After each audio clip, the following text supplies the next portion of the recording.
네, 안녕하세요. 2024년 인천국제환경기술전 어느덧 두 번째 날입니다. 첫 번째 세션은 환경위성을 이용한 대기오염 모니터링 기술을 주제로 3개의 주제 발표, 패널 토론으로 구성되었으며 주제 발표 시간은 12분, 패널 토론은 14분으로 구성하였습니다. 좌장은 인천대학교 인베디드 시스템공학과의 전경구 교수님께서 맡아주시겠습니다. 박수 부탁드립니다.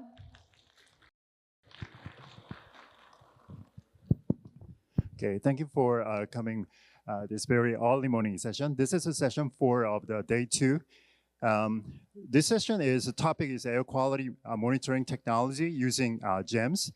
There are 3 presentations. I'm happy to introduce the first speaker. His name is Dongwon Lee. He's the director of Environmental Satellite Center, National Institute of Environmental Research. He's gonna speak about monitoring air quality and climate change of Asia using GEMS. Please welcome him with a warm applause. 예, 안녕하십니까. 환경부 소속의 국립환경과학원에 들어있는 그 환경위성센터장 이동원이라고 합니다. 예, 초청해 주셔서 감사드리고요. 제가 오늘 발표할 내용은 세계 최초의 정지궤도 환경위성을 이용한 아시아 지역의 대기 오염물질 및 기후변화 유발 물질에 대한 관측 현황에 대해서 말씀드리려고 합니다. 예, 목차는 다음과 같고요. 예, 저희 그 환경위성은 2020년도 2월 19일 날 적도에서 발사가 됐습니다.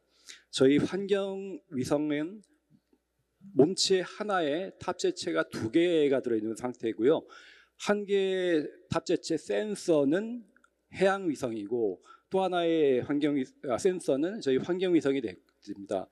저희 환경위성은 그 일본부터 인도, 그 다음에 몽골부터 인도네시아까지 5,000km 곱하기 5,000km의 아시아 거의 대부분을 관측을 하고 있고요. 그리고 환경위성이 관측되는 국가들은 한 20여 개국이 되겠습니다. 예, 저희 환경위성은 300에서 500나노미터의 파장을 0.6 나노미터로 쪼개서 그 모든 정보를 저희가 받고 있고요. 저희가 관측하려고 하는 대상 물질은 미세먼지, NO2, 오존, 그 다음에 그 전구체 물질인 포름알데히드, 그 다음에 SO2, UV 등이 되겠습니다. 예, 지금 현재 저희가 환경위성이 관측하는 현황이고요. 저희가 그 위성이 발사된 게 2020년도 2월 달이었고 저희가 20년도 말부터 국제 캠페인 등을 벌여서 다음과 보시는 바와 같이 21년도 3월 달부터 단계별로 저희 자료를 공개를 하고 있습니다. 지금 토탈로 보면은 32개 항목을 갖다 저희가 공개를 하고 있고요. 평균장에 대한 자료, 그 다음에 부가가치가 부가가 된 그런 산출물들, 대기오염물질 이동량에 대한 데이터, 그 다음에 지표면 추정 농도, 그 다음에 레이쇼에 대한 데이터 등이 되겠습니다. 예, 이게 저희 환경위성센터에서 관측하고 있는 영상들의 예시가 되겠고요. 네, 저희 환경위성에서는 22년도 3월 달에 저희 강원도 지역에서 굉장히 큰 산불이 일어났었습니다. 예, 그래서 그 관측을 저희가 잘 하고 있었고, 그 다음에 에트나에서 22년도에 그 화산 분화가 일어나서 저희 나라에 영향을 주었던 SO2에 대한 것들도 저희가 관측을 잘 하고 있습니다. 당연히 황사와 같은 그런 것들도 저희가 잘 관측을 하고 있고요. 예. 저희 환경위성의 기본적인 임무는 대기오염 물질을 관측하는 것이고, 그 다음에 기후변화와 관련된 것들도 저희가 공개를 하고 있는 그런 산출물들도 있고 임무가 있습니다. 대기질과 관련해서 첫 번째로는 저희 환경위성은 대기오염 물질을 감시하는 역할을 하고 있는 것이고요. 하루에 평균 8회 정도 관측을 합니다. 그리고 한국에서는 하루에 4번 대기질 예보를 하고 있습니다. 저희 환경위성센터에서는 하루에 4번 이런 그 대기질 예보를 하고 있는 예보센터에 환경위성 자료를 제공하여 예보의 정확도를 향상시키는 데 기여를 하고 있습니다. 그리고 세 번째로는 장거리 이동에 대한 그 대기오염 물질 이동에 대한 것들을 저희가 모니터링을 하고 있는데요. 그래서 저희가 공개를 하고 있는 것들은 보시는 바와 같이 단위가 메가그램 퍼 아워입니다. 그리고 색깔별로 그 보실 수가 있고 색깔과 화살표의 이동 방향을 보시고 장거리 이동되어 오는 대기오염 물질을 모니터링 할 수가 있습니다. 그리고 환경위성은 지표면으로부터 대기 전체층을 관측을 하는데요. 이거를 지상의 측정망의 데이터와 실시간으로 인공지능을 이용해서 기계 학습을 시켜서 지표면의 대기오염 물질의 추정 농도를 공개를 하고 있고 이러한 것들이 아시아 지역 국가에 굉장히 큰 도움이 되는 것으로 알고 있습니다. 그리고 저희는 대기오염 물질의 배출량에 대한 정보를 위성 기반의 자료로부터 산정하여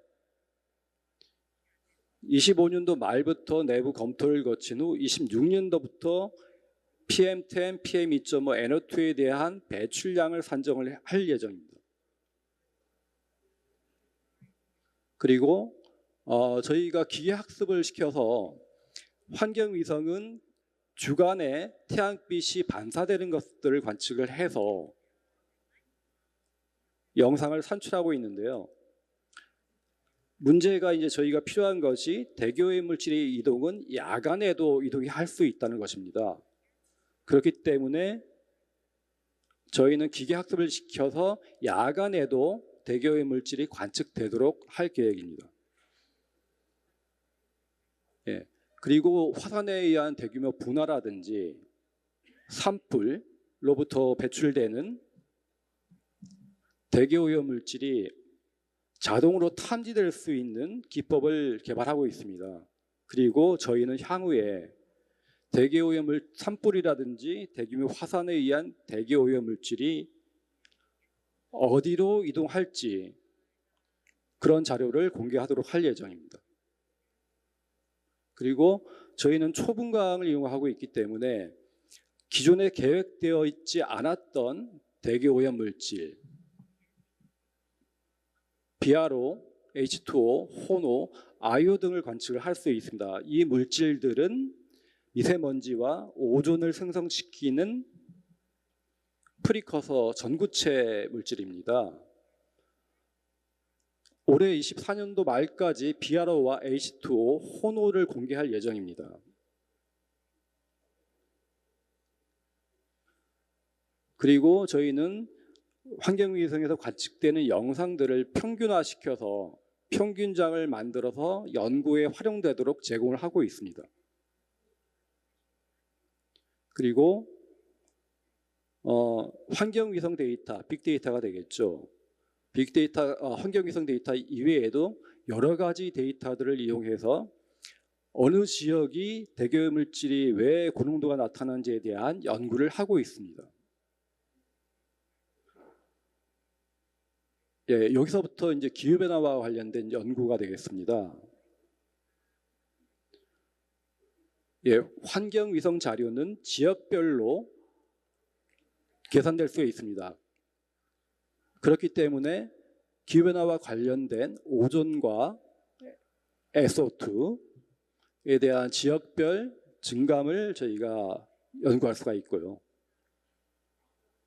그리고 저희가 갖고 있는 위성들, 그다음에 외국의 위성들을 이용해서 기후변화와 대기오염 물질 간의 상관관계를 연구를 하고 어떤 부분을 컨트롤하면 어떤 부분이 감축이 되기 때문에 대기오염 물질과 온실가스를 동시에 저감할 수 있게끔 해결 방안을 마련하도록 하겠습니다.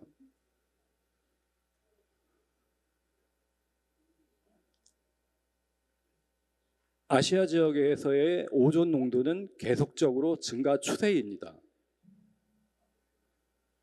저희는 환경 위성을 기반으로 해서 어떤 물질을 줄이는 것이 그 지역의 오존 저감을 하는데 유용한지 그런 정보를 제공할 예정입니다.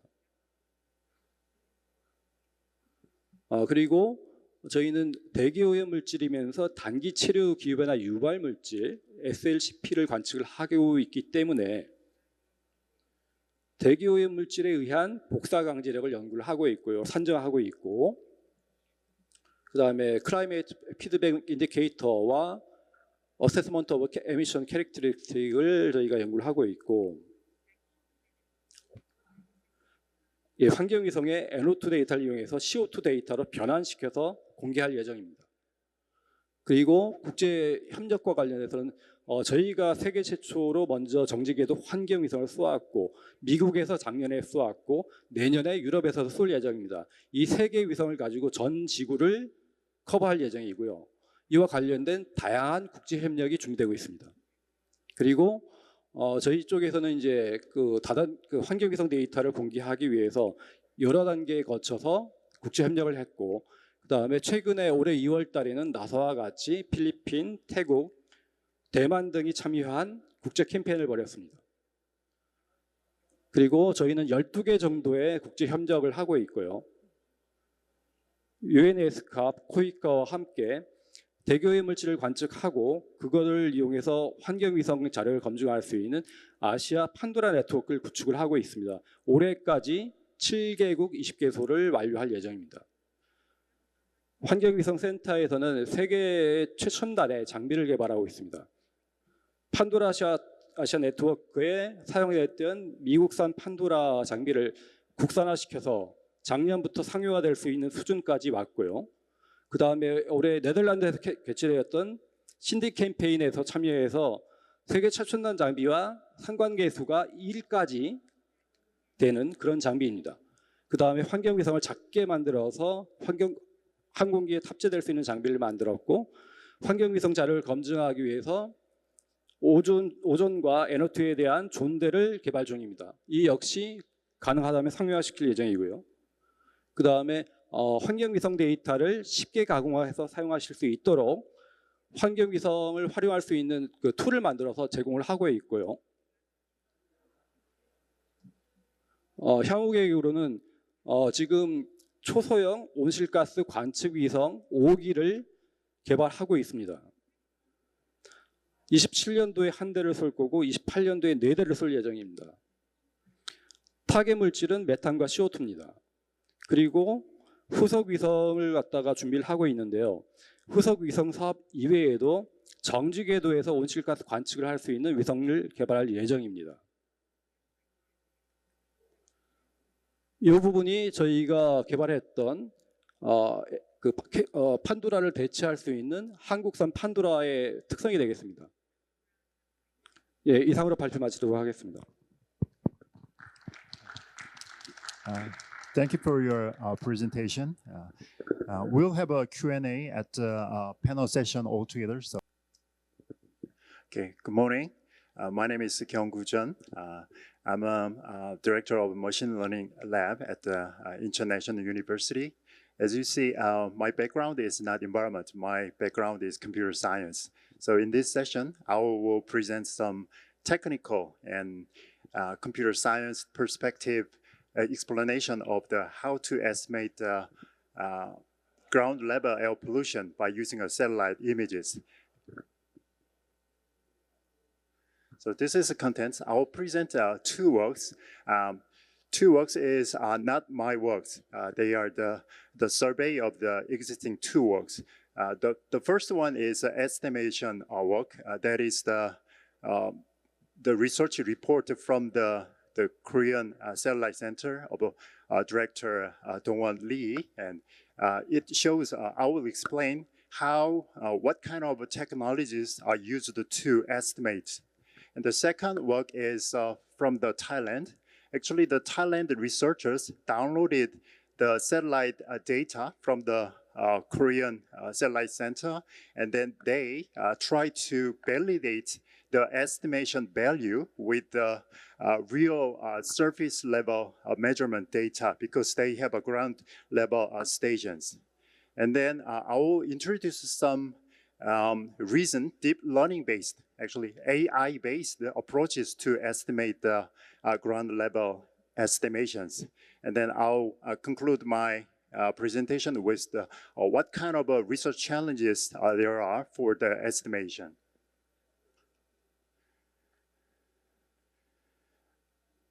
So the GEMS objective is to produce some ground level measurement by using satellite data. Actually, this is all things are estimations. So this is their algorithm flow chart, and then how do they work? Actually, they use both technology. One technology is satellite data. The Korean GEMS data have the ability to capture some measurement data from their satellite images, and also they use some mathematical modeling to estimate the ground level air pollution. The reason they use this mathematical model is GEMS data has some the weakness. The weakness is that when the sky is cloudy, the cloud prevent the accurate measurement. So they have to use the mathematical modeling to estimate the ground level air pollution by using the mathematical model. Okay. So this is the accuracy of the estimation. As you see, they provide various products, but among them, I will present the accuracy of PM10 and PM2.5. As you see, PM10's accuracy is R square value is 0.78. R square value means that the data pattern similarity, so 78% data pattern are very similar. And the IOA value is 0.92. That means IOA means the value, the equalness. So 92% data are equal to the estimation and then the real ground value measurements. And this is a monthly estimation result. So the graph shows monthly the accuracy changes. As you see, overall the accuracy is very nice, but during the hot seasons, the June, July, and August is very low because they do not provide the exact explanation about why the accuracy drops during the summer season. But I guess usually GEMS have a tendency to underestimate the pollution during when the actual air pollution is low. So as you see, the GEMS estimation is quite good at the March with the R square value is 0.82, but it drops quite on half a point of 4.8 during the July. But I think that can be improved with some algorithmic improvement. And this is an hourly estimation result by comparing the accuracies. It shows the overall very good accuracies, but very early morning, typically in Korean time at 8 o'clock, its accuracy is dropped, but it shows it might be the GEMS data are captured from at 8 o'clock. During the night, GEMS does not capture the data, so it may the cause of the the accuracy dropping. And this is the real Korea, Japan, and China ground station locations. So they evaluate their estimation accuracy by using the ground truth values from those ground stations. And this is the data to train their machine learning model to estimate the air pollution. The AOD values, not only the AOD values from the GEMS satellite data, but also all kinds of other environmental data are used as input data to train their models. So these are the applications of the GEMS data provided by their report. It shows how the air pollution moves around across the borders. And then it is already shown by the Director Lee. This is a wildfire monitoring. And they are still improving their algorithms by using some more advanced machine learning techniques. So as a result, they have a quite good accuracies. And this is a second one. This is a validation work. The GEMS are developed in Korea, and then GEMS data are available throughout the world. So that the researchers in Thailand downloaded this GEMS data, and they try to match the GEMS data with their actual ground data. So this is the report from the Thailand. And this is Thailand and Cambodia and Laos has a real ground station. So they compared these real data with the GEMS AOD values. First of all, they just downloaded the GEMS AOD data and then plotted on the satellite images, and then it almost matches the air pollution changes quite good. And then this is a seasonally averaged the GEMS AOD data. It shows the Thailand's air pollution status the seasonally as quite good. And GEMS, not only the GEMS provide the AOD data, but also NO2 and SO2 data. They also plotted this data, and then it looks like it matches the real distribution of these air pollution densities. And this is the overall accuracy of GEMS AOD data compared with their real ground station data. So the R-scale value is 0.74, and I think that is quite good. So 0.74 value means that the data pattern is almost 74% is similar. And they also claim that GEMS has some tendency to underestimate the air pollution a little bit lower than the real values. And then this is the per station accuracy of AOD estimation. As I said, Thailand and Cambodia and Laos has 12 ground stations. So they compared the accuracy per station. So the accuracy in terms of R-scale ranges from 0.83 to 0.45. Maybe that lower value, 0.45, maybe because there is a very little amount of data, so the data is not enough amount to train the model sufficiently. This is a per hour accuracy of AOD estimation.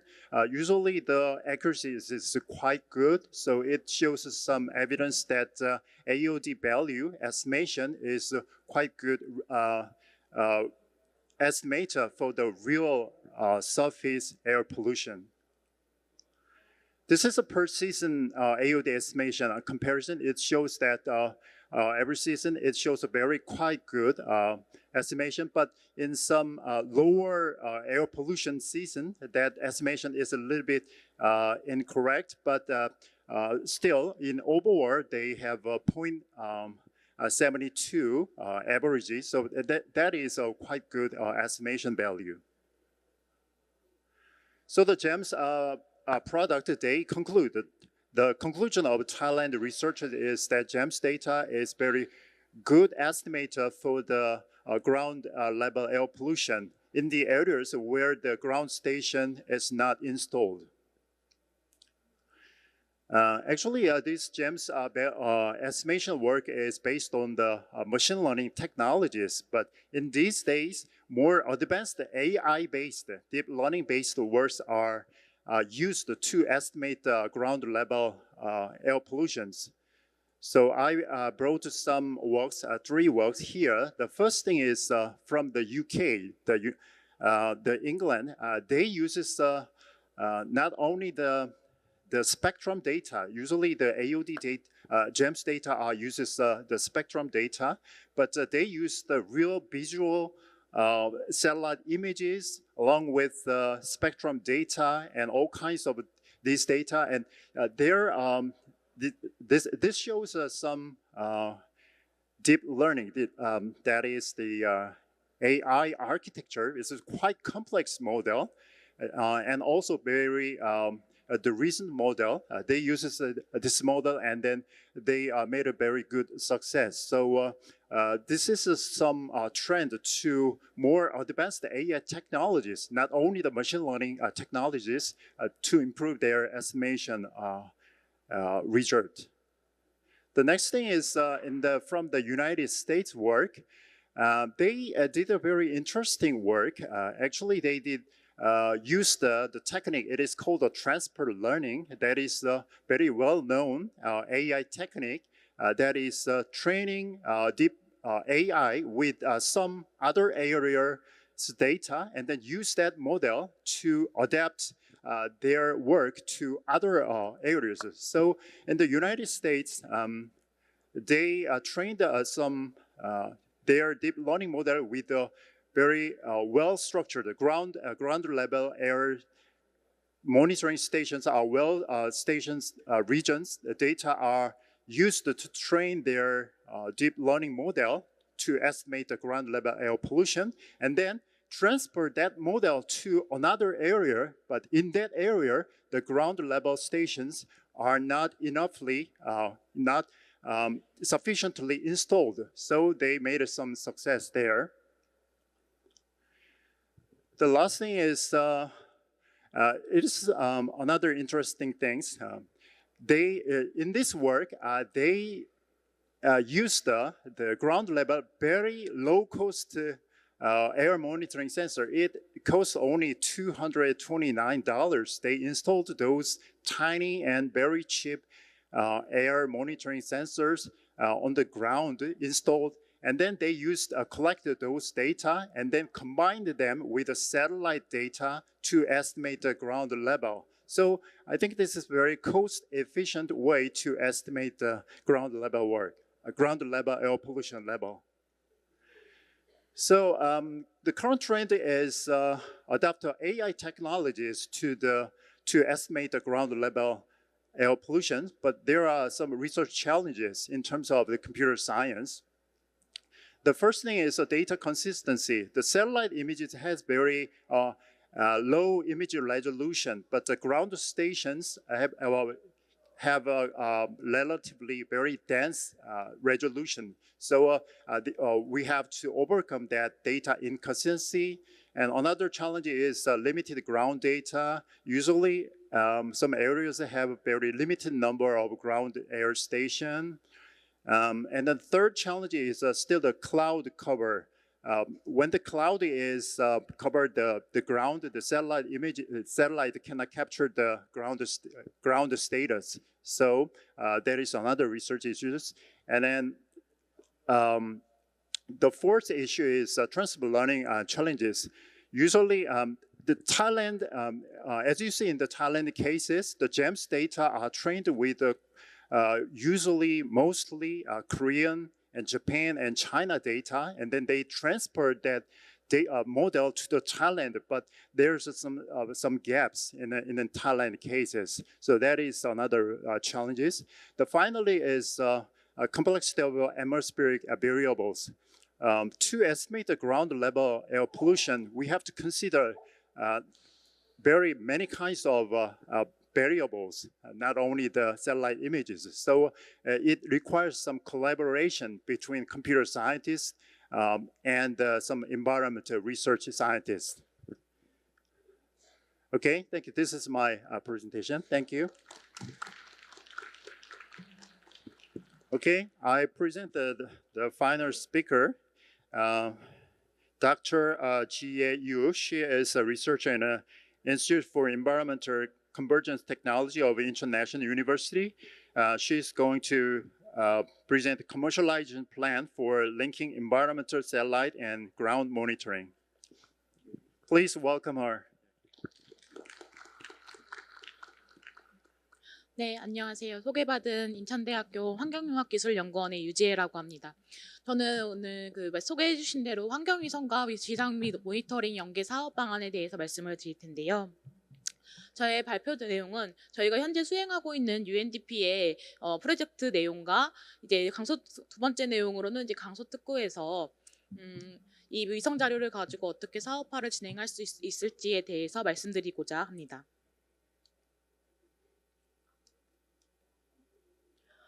먼저 저희가 지금 수행하고 있는 UNDP 프로젝트에 대해서 말씀을 드리겠습니다. 지금 이 강서특구 사업단의 단장님이신 이희강 단장님을 연구 책임자로 하여서 저희가 지금 2022년부터 환경부와 UNDP의 지원을 받아 이제 이 프로젝트를 수행하고 있습니다. 이 대상 국가는 우선은 여기 있는 지금 그 이미지에 나와 보이는 것처럼 지금 메콩강 지역에 있는 국가들을 대상으로 이제 진행을 하고 있는데요. 이 메콩강을 중점적으로 해서 태국, 라오스, 캄보디아뿐만 아니라 그 인접 국가들에 대해서 이제 국가들이 밀집해져 있다 보니까 대기 오염뿐만 아니라 여러 가지 환경 문제들이 단일 국가에서만의 노력으로는 해결할 수 없는 사항들이 이제 발생을 하고 있습니다. 그래서 이에 따라서 국제 공동의 노력이 필요해서 같이 해결해야 될 방안이 필요한데요. 이에 따라서 우리나라의 이제 환경부에서는 환경부와 이제 UNDP에서는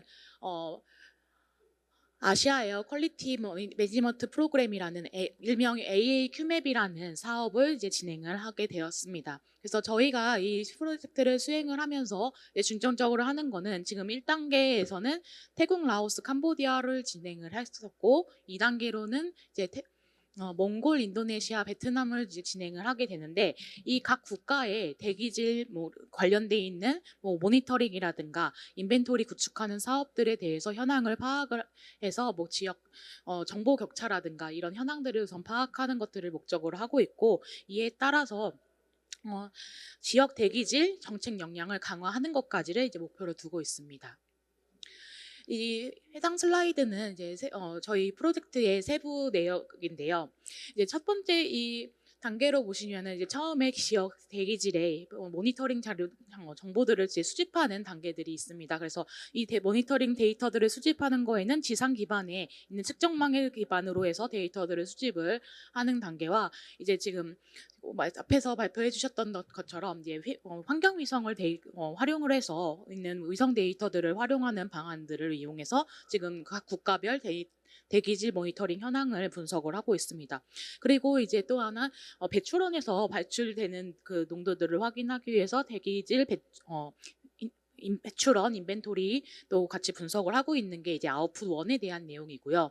두 번째 아웃풋 2에서는 이제 앞에서 수집해 있던 대기질 모니터링과 위성 자료들을 데이터를 바탕으로 이제 모델링을 수행을 합니다. 그래서 대기질 예측 모델링을 수행하여 어떻게 이제 그 오염원들이 확산이 되고 있는지 그런 오염자의 거동성을 확인을 하고 있게 되고요. 그리고 마지막으로 이제 세 번째에서는 정책 우리나라에서 수행했던 정책들을 이제 각 국가에서 도입 이게 좀 같이 공유할 방안을 모색을 하고 이제 정책 대기 오염 물질 저감 시나리오를 이제 구축을 해서 어떤 해당 국가들에 있어 정책을 도입을 했을 때 어떤 저감 효과들이 발생을 하는지 분석하는 내용들로 지금 현재 프로젝트를 진행하고 있습니다.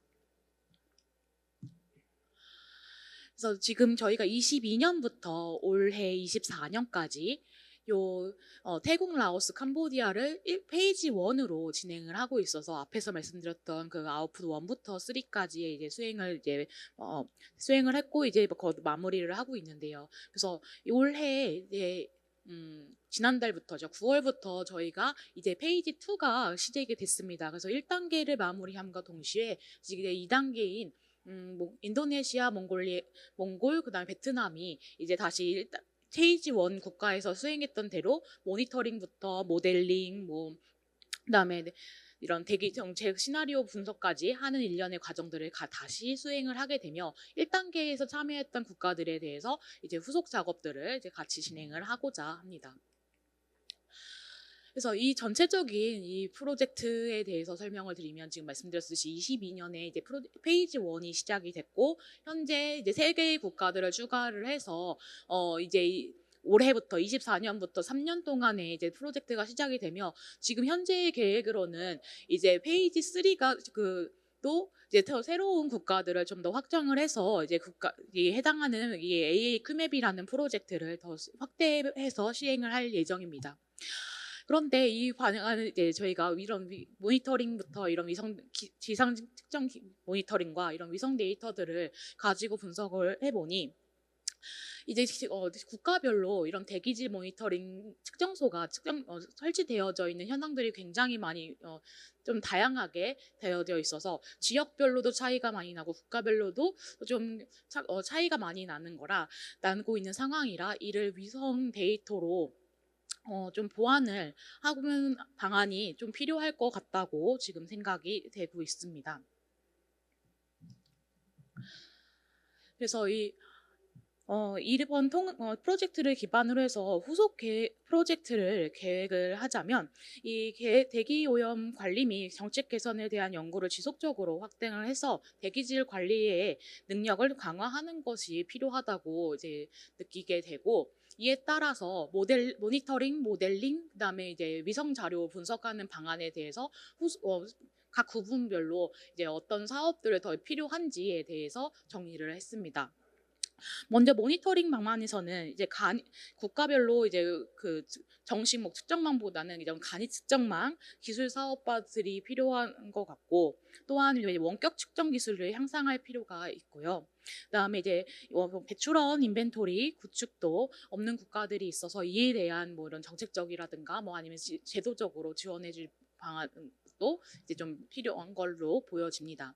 또한 두 번째 모델링 파트에서는 이제 대기질 확산 모델을 해서 대기질의 거동을 파악을 한다든가 아니면 이런 것들을 통해서 퇴적 관리 시나리오를 분석하는 방안이 필요하고 또 아직도 일부 국가에서는 지금 환경 정책으로만 묶여져 있고 대기질에 대해서는 지금 로드맵이 진행되지 않은 국가들도 있습니다. 그래서 이에 따라서 이제 대기 분야에 대한 이제 조금 더 구체적인 이런 정책 로드맵 또 이제 이 수행이 돼야 될 것으로 보이고요. 그리고 마지막으로 이런 위성 연계 방안에서 보시면 이런 잼스들 활용해서 그 지표면의 농도를 측정을 해서 대기질 모니터링이 측정소가 설치되지 않은 지역을 보완하는 단계가 필요합니다. 물론 이런 것들은 이제 다른 국제기구나 이런 다른 펀드의 ODA 사업과 협력을 해서 지원을 할 수 있을 것이라 생각이 듭니다. 네, 여기까지가 저희 UNDP 사업에 대해서 말씀을 드렸고 이제 이 위성 자료를 활용해서 강서특구의 사업화 방안에 대해서 말씀을 드리겠습니다. 지금 앞에서 첫 번째 발표해 주셨던 그 이동원 센터장님께서 말씀하셨듯이 잼스는 우리나라에서 그러니까 전 세계에서 최초로 정지 궤도 위성이 이제 발사가 됐는데요. 이렇게 잼스를 이제 필두로 해서 이제 펜포라든가 센티넬이라는 이제 다른 위성들도 이제 지금 발사가 돼서 이제 환경 대기 오염을 이제 측정을 하고 있습니다. 그래서 저희도 지금 이제 데이터를 이제 받을 때 이런 지금 여기 화면에 띄어져 있는 거는 이제 그 국립환경과학원의 위성센터에 있는 홈페이지인데요. 여기 홈페이지에 가 보시면은 이제 그 과학원에서 지금 이 잼스에 대한 그 자료들을 공개를 해주시고 계시니까 여기서 이제 다운을 받아서 한번 데이터들을 활용해 보시면 좋을 것 같고요.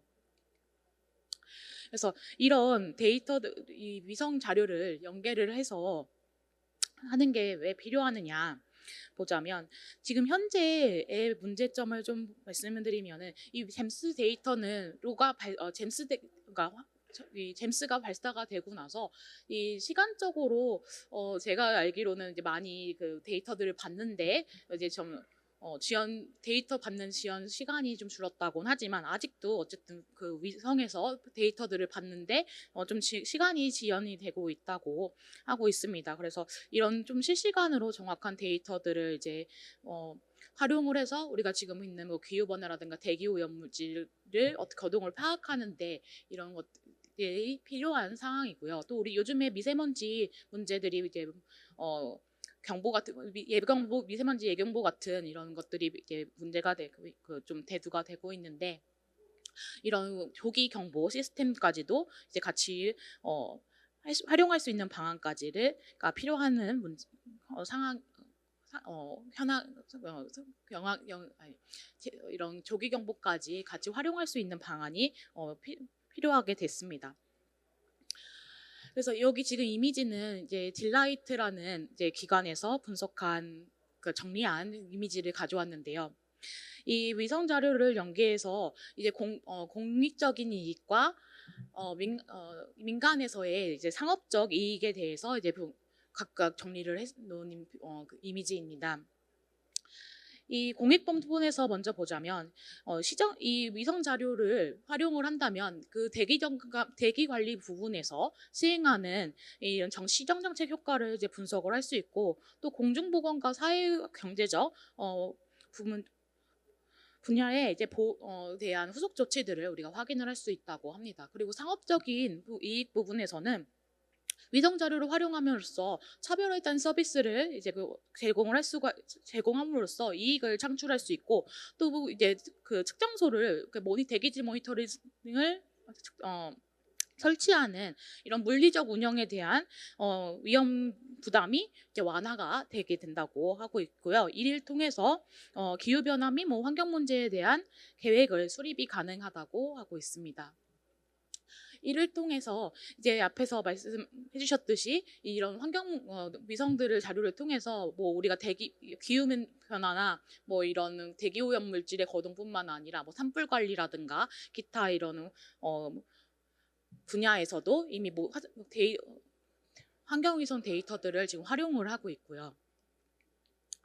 그래서 이런 방안들을 이용해서 이제 우리 인천 강서특구에서 이 화성형 위성 데이터와 지성 모니터링 데이터를 연계해서 어떻게 사업화 방안을 마련할까를 말씀을 드리자면 먼저 첫 번째로는 데이터 통합 서비스를 이제 구축을 할 수 있을 것 같습니다. 그래서 잼스 데이터와 지상 데이터 대기질 측정 네트워크를 통합하여서 실시간으로 대기질 정보를 제공하고 고해상도의 대기 오염 분포 지도를 제작하게 됩니다. 또한 빅데이터 기반의 예측 모델을 개발해서 대기 오염의 변화를 보다 정확하게 예측할 수 있도록 지원할 수 있을 것 같습니다.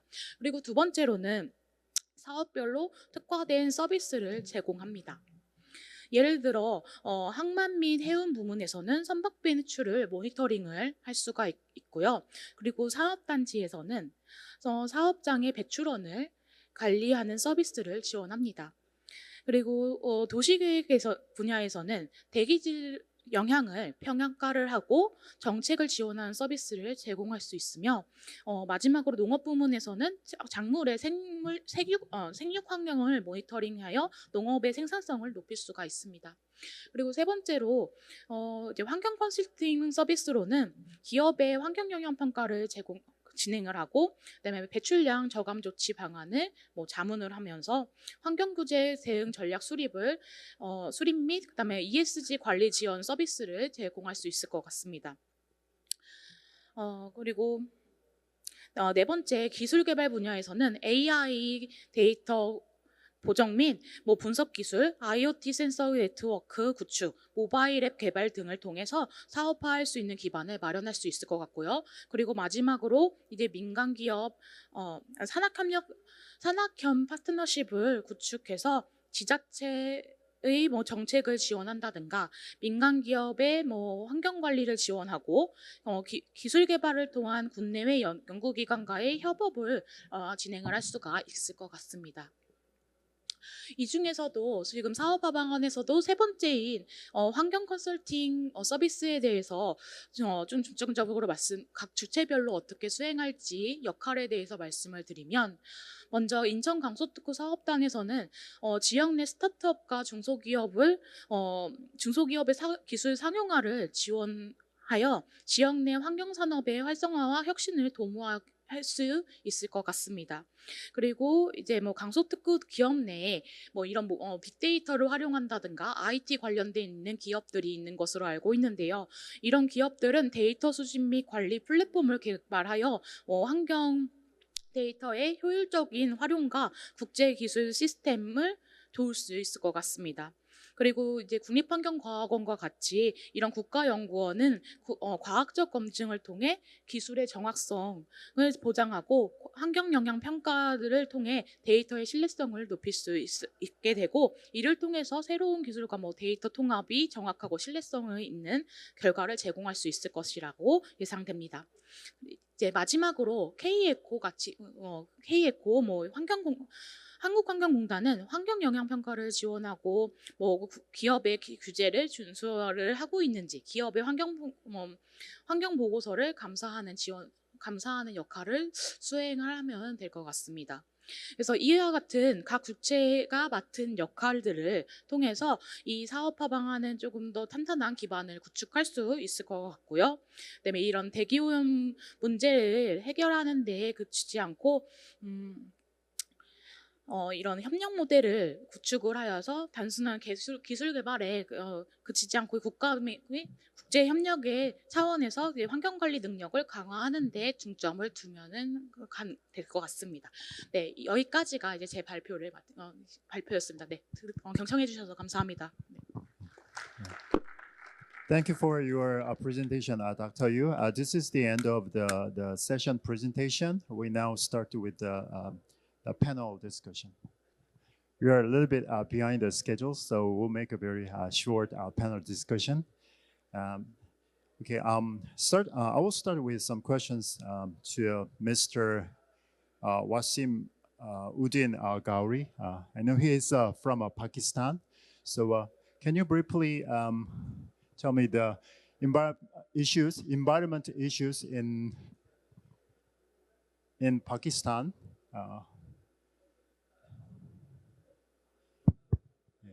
Particularly in the perspective of air pollution. Hi, good morning, everyone. My name is Wasimuddin Gauri, and I'm from Pakistan. And Pakistan is a country of 238 million people.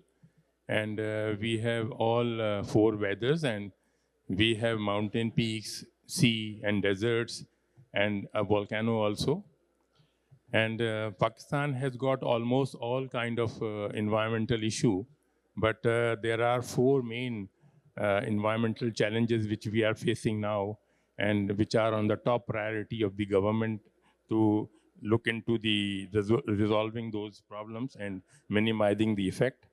Number one is the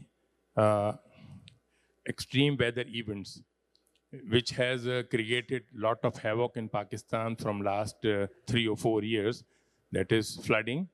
And then the second biggest environmental problem is air pollution. And the third one is water insecurity. And the fourth one is the food insecurity. And the last one is the waste pollution, which is, as I've told you about the population, so it is ever increasing situation in Pakistan. And the extreme weather event is not in control of anyone, but it is, as you all know, about the climate change. So the unpredictable rains and the extraordinary weather change suddenly cause the effect of weather change, and then it floods the nation. And 3 years back, we have the worst scene of flooding in Pakistan. And because of the air pollution, we have a serious problem of smog. There are 2 cities in Pakistan, Lahore and Peshawar, which are very worstly affected because of smog. And now the smog season has started. And to overcome this smog problem, last year, December, we tried some artificial rain. And it has brought down the level of smog, but unfortunately, we were not able to control the rain because it is generated artificially. So it's caused some urban flooding also. So we are looking for some technical solution for this, maybe some kind of chemical rain or something which it can reduce the smog. And the government have also tried to minimize the use of fossil fuel during the smog months, which has bring some positive effect, but it cannot be reduced to a more level. So there should be some technical intervention we are looking for. So I would conclude from this remark. Thank you. Yeah. Thank you for my next question is 제가 이제 한국말로 좀 하겠습니다. 예. 우리 이동원 센터장님께 질문을 드릴 텐데요.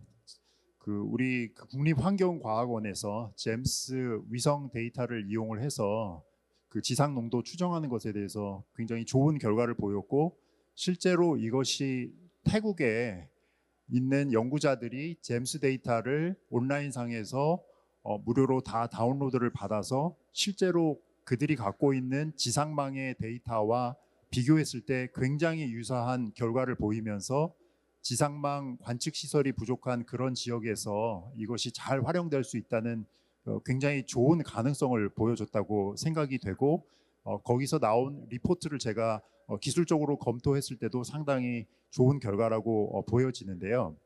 제가 이것을 하면서 보니까 이제 환경과학 하시는 분들뿐만 아니라 이제 컴퓨터 과학이나 이런 분들이 그렇게 국제적으로 콜래보레이션을 하면 굉장히 더 좋은 결과가 나올 거라 생각하는데, 그런 것들에 대해서 아마 국립환경과학원에서 로드맵을 갖고 계실 것 같아요. 국제적인 그런 것들에 대해서 잠깐 얘기해 주셨으면 감사하겠습니다. 예, 그 환경위성 데이터와 환경위성의 활용 기술이 개발되어서 그것이 널리 사용되는 것은 굉장히 바람직한 방향으로 생각을 하고 있고요. 그거에 대한 지원을 아끼지 않겠습니다. 하지만 태국의 같은 경우도 정밀하게 따져보면 사실은 데이터가 좀 실제 데이터와는 좀 차이가 나는 것으로 저희는 판단을 하고 있고요. 그렇기 때문에 좀 디테일한 부분의 협력 사업들이 필요합니다. 한국 같은 경우는 사실은 지상의 측정소가 개수가 굉장히 많이 있고 거의 한 1000여 개쯤 되고 있고요. 근데 그런 데이터하고 환경위성 데이터를 기계학습을 시키니 굉장히 좋은 결과가 나오긴 하는데, 제가 봤을 때 문제점은 측정망이 부족한 지역에 저희의 이런 기술을 적용하는 것이 굉장히 좋긴 합니다만, 더 좋은 결과를 받기 위해서는 아시아 각국들에서 저희 환경위성센터에 그 각국에서 보유하신 측정소의 측정 데이터를 실시간으로 같이 저희한테 제공해 주시면 저희가 기계학습을 시킬 때 그 지역, 그 국가의 데이터도 같이 기계학습을 시키면 가장 빠른 그리고 가장 좋은 결과를 저희가 공유를 할 수 있을 것 같고요. 그렇기 때문에 저희는 UNESCAP과 또는 각국과 또는 업체와 어떤 요구사항과 어떤 협력을 제안해 주신다고 하더라도 저희는 기꺼이 잘 받아서 협력 사업을 할 예정이고요. 구체적인 협력 사업을 하기 위해서 저희가 사실은 2번째 스테이지의 ODA 사업을 추진했지만 아직 그 좋은 결과가 나타나지는 않았습니다. 하지만은 저희는 포기하지 않고 2차 ODA 사업도 추진하고 그거 이외에도 각국의 협력 요청 등이 있을 때는 저희가 적극적으로 협력할 계획임을 밝혀드립니다. 네, 다양한 협력 계획이 가능하다는 답변 주셔서 감사합니다. 저희가 이제 그 패널 세션이 그렇게 길지 않기 때문에 마지막으로 우리 유 박사님한테만 한 가지 질문 드리고 마무리하겠습니다. 유 박사님 사실은 그 태국 쪽이랑 굉장히 많은 그 일들을 하고 계시거든요. 이런 환경 모니터링이라든가 이런 것들.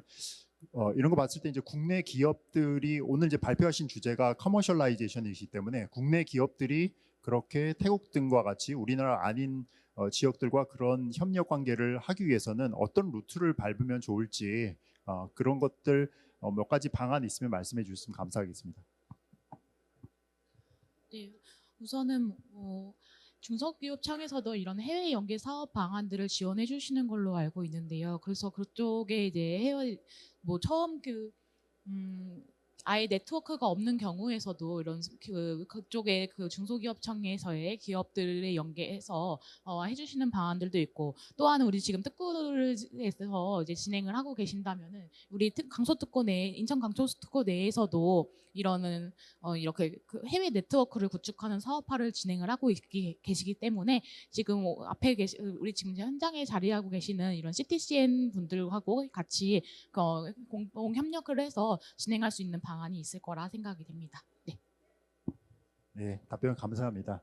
예, 저희가 이것으로 패널 세션을 마치도록 하겠습니다. Thank you for the panel discussions, and then yeah, this is the end of the panel session. Thank you.